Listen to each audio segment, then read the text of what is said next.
श्री कृष्णा। आज हम 5वें अध्याय के महात्म्य को पढ़ेंगे। श्री भगवान जी बोले, हे लक्ष्मी, 5वें अध्याय का महात्म्य सुनो।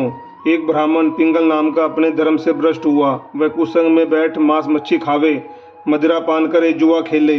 जब उस ब्राह्मण को भाईचारे में से निकाल दिया, तब वह किसी और नगर को चला गया। देव योग से वह पिंगल एक राजा के यहाँ नौकर हो गया। राजा के पास लोगों को चुगलियां किया करे। जब बहुत दिन बीत गए, तब वह धनवान हो गया। तब उसने अपना विवाह कर लिया, परंतु स्त्री व्यभिचारिणी आई। वह स्त्री को नित्य मारे। एक दिन उस स्त्री को बड़ी मार पड़ी।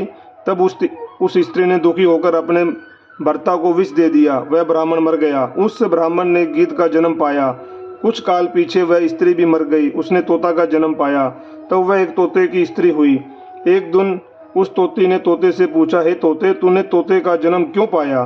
तब तोते ने कहा, हे तोती, मैं अपने पिछले जन्म की हाल कहता हूँ, सुनो। मैं पिछले जन्म में ब्राह्मण था, अपने गुरु जी की आज्ञा नहीं मानता था। मेरे गुरु बड़ा विद्वान था, उनके पास और भी विद्यार्थी रहते थे। गुरु जी जब किसी विद्यार्थी को पढ़ाते थे, तब मैं उनके बीच में बोल पड़ता। कई बार गुरु जी ने मना किया, पर मैं नहीं माना। तब मुझको गुरु जी ने श्राप दिया, कहा, जा तू तोते का जन्म पावेगा। इस कारण से तोते का जन्म पाया। अब तू कह, किस कारण से तोती हुई? उसने कहा, मैं पिछले जन्म में ब्राह्मणी थी।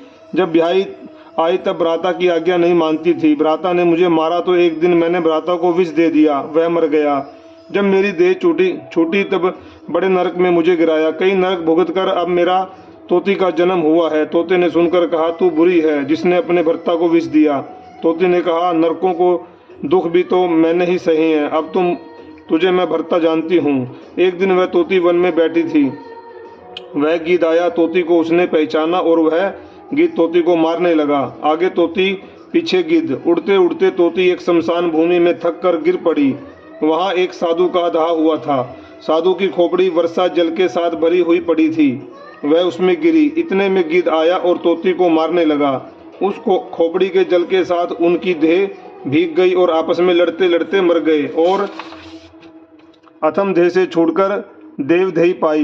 विमान आए, जिस पर बैठकर बैकुंठ को गए। वह खोपड़ी एक साधु की थी, जो श्री गीता जी के 5वें अध्याय का पाठ करता था। वह परम पवित्र थी। उसके जल से दोनों पवित्र हो गए। जो प्राणी श्री गंगा जी का स्नान करके श्री गीता जी का पाठ करते हैं, वह बैकुंठ को जाते हैं। जय श्री कृष्ण, जय श्री श्याम।